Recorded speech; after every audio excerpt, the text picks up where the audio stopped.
ஸ்ரீமதே ராமானுஜாய நமஹா. திருநெடுந்தாண்டகம் பாசுரம் 21.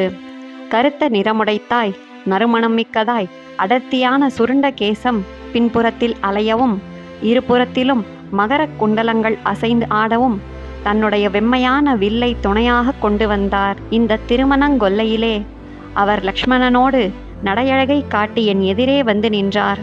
அப்போது என் கையை பிடித்த அவருடைய கைகள் செந்தாமரை பூ போல் அழகுடன் இருந்தன.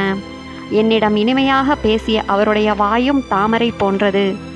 என்னை குளிர நோக்கிய 2 கண்களும் தாமரை போன்றிருந்தன. அந்த அழகிற்கு தோற்று அவருடைய திருவடிகளில் விழுந்தேன். அந்த திருவடிகளும் தாமரை போன்று அழகுடன் இருந்தன. அப்படிப்பட்ட அவருடைய அழகுடன் அவர் நின்ற நிலையை கண்டேன் தோழி. அவரை முழுமுதல் கடவுளாயிற்றே என்று பயந்து மயங்கினேன். ஆழ்வார் எம்பெருமானார் ஜீயர் திருவடிகளே சரணம்.